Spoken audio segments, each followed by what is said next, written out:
अरे भाभी, आप फिर घर के काम करने में लग गई। कितनी बार कहा है आपसे कि ऐसी हालत में कोई काम मत करिए, चुपचाप से यहाँ बैठ जाइए और ये दूध पीजिए।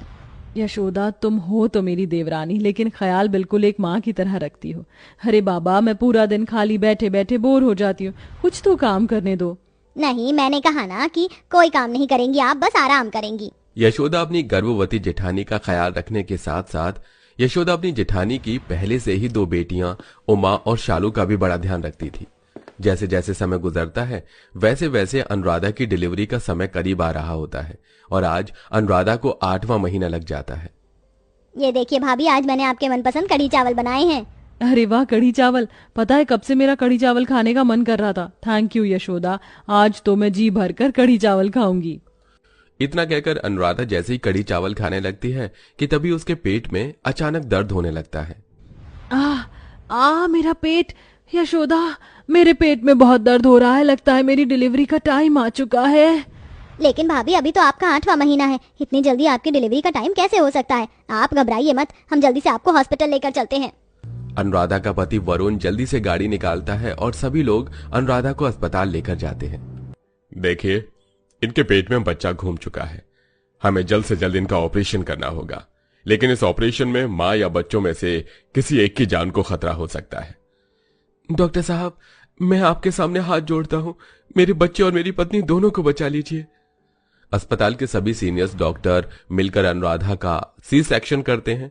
इस ऑपरेशन में अनुराधा अपनी तीसरी बेटी को जन्म देती है। अनुराधा की बेटी तो सही सलामत होती है, लेकिन अनुराधा की हालत अब धीरे धीरे खराब होने लगती है। डॉक्टर के लाख कोशिशों के बाद भी वह अनुराधा को नहीं बचा पाई। अरे, मेरी अनुराधा मुझे छोड़कर नहीं जा सकती। भगवान, तूने क्यों मेरी अनुराधा को मुझसे छीन लिया? मेरा न सही, कम से कम मेरी बेटियों का तो सोचता। इस नन्ही सी बच्ची का अब क्या होगा? कौन इसे माँ का प्यार देगा? रिश्ते में भले ही अनुराधा मेरी भाभी थी, लेकिन मैंने हमेशा उन्हें अपनी बड़ी बहन ही माना था। अब उनके जैसे प्यार तो मैं इन बच्चों को नहीं दे सकती, लेकिन मैं इन्हें कभी इनकी माँ की कमी महसूस नहीं होने दूंगी। अनुराधा के गुजर जाने के बाद अब यशोदा ही अनुराधा की तीसरी बेटी पिंकी को एक माँ का प्यार देने की पूरी कोशिश करती है। उसे नहलाना, उसे दूध पिलाना, खिलाना, सब कुछ यशोदा एक माँ की तरह ही करती है। साथ ही दोनों बड़ी बहनों का भी अनुराधा काफी अच्छे से ध्यान रखती है। लेकिन कहते हैं ना कि आपकी खुशियों को नजर लगते ज्यादा देर नहीं लगती। यशोदा की पड़ोसन अब दोनों बड़ी बहनों उमा और शालू को यशोदा के खिलाफ भड़काने लगती है। अरे उमा, शालू बेटा, अभी तो तुम दोनों नादान हो। शुरू शुरू में तुम्हारी चाची तो तुम्हें माँ का प्यार दे रही है, लेकिन देखना, यही चाची एक दिन तुम्हारी सौतेली चाची बनेगी और तुम दोनों और तुम्हारी छोटी बहन को नौकरानी बनाकर रख देगी। लेकिन आंटी, हमारी चाची तो हमसे बहुत प्यार करती है, रोज हमें स्कूल के लिए तैयार करती है, लंच बनाकर देती है, हमारा मनपसंद खाना भी बनाती है। अरे शालू बेटा, अभी तुम इस षड्यंत्र को समझने के लिए काफी छोटी हो। तुम्हारी चाची जिन हाथों से तुम्हारे बाल बनाती है ना, उन्हीं हाथों से एक दिन तुम्हारा गला घोटेगी। दोनों पड़ोसन शीतल, मेघा, उमा और शालू के दिमाग में उनकी चाची के खिलाफ जहर भरने में जरा भी कमी नहीं छोड़ती।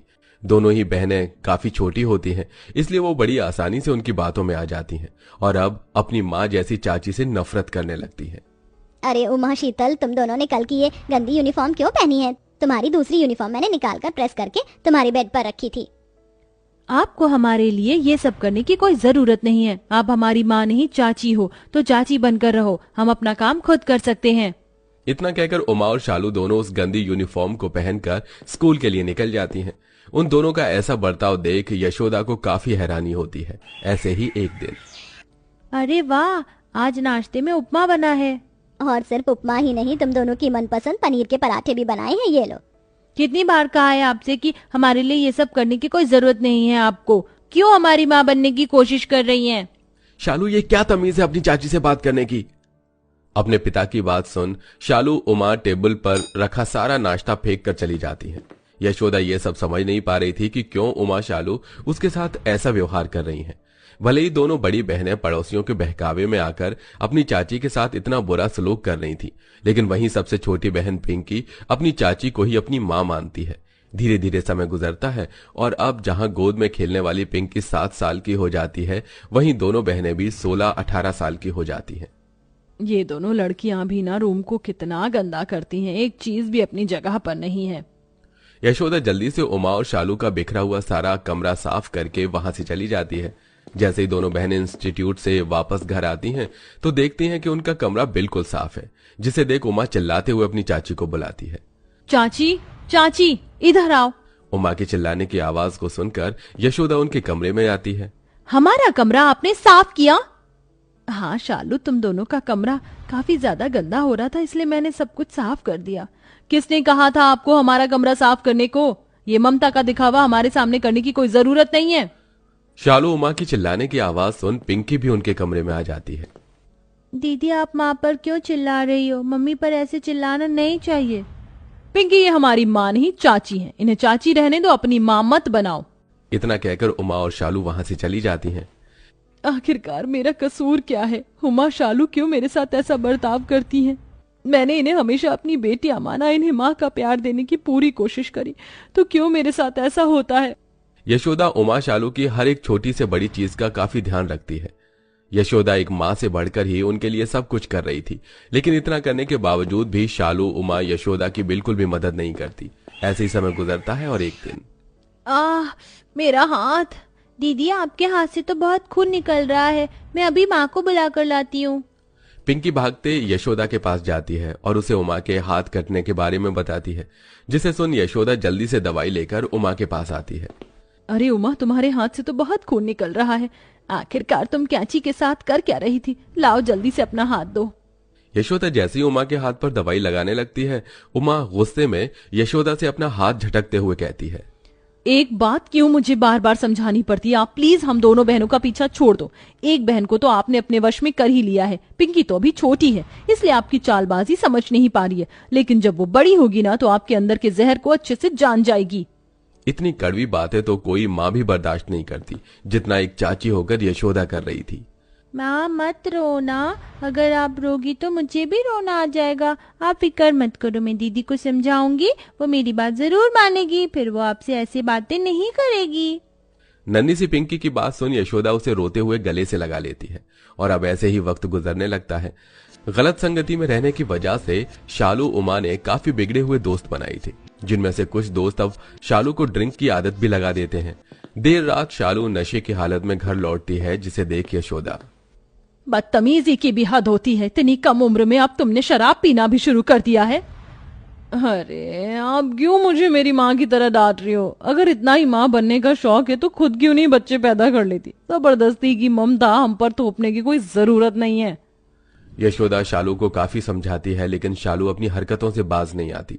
इतनी कम उम्र में शराब पीने की वजह से शालू की दोनों किडनी फेल हो जाती हैं, जिसके चलते शालू हॉस्पिटल में भर्ती होती है। शालू की दोनों किडनी खराब हो चुकी हैं। हमें जल्द से जल्द उन्हें एक किडनी कहीं से भी डोनेट करवानी होगी, वरना उनका बचना नामुमकिन है।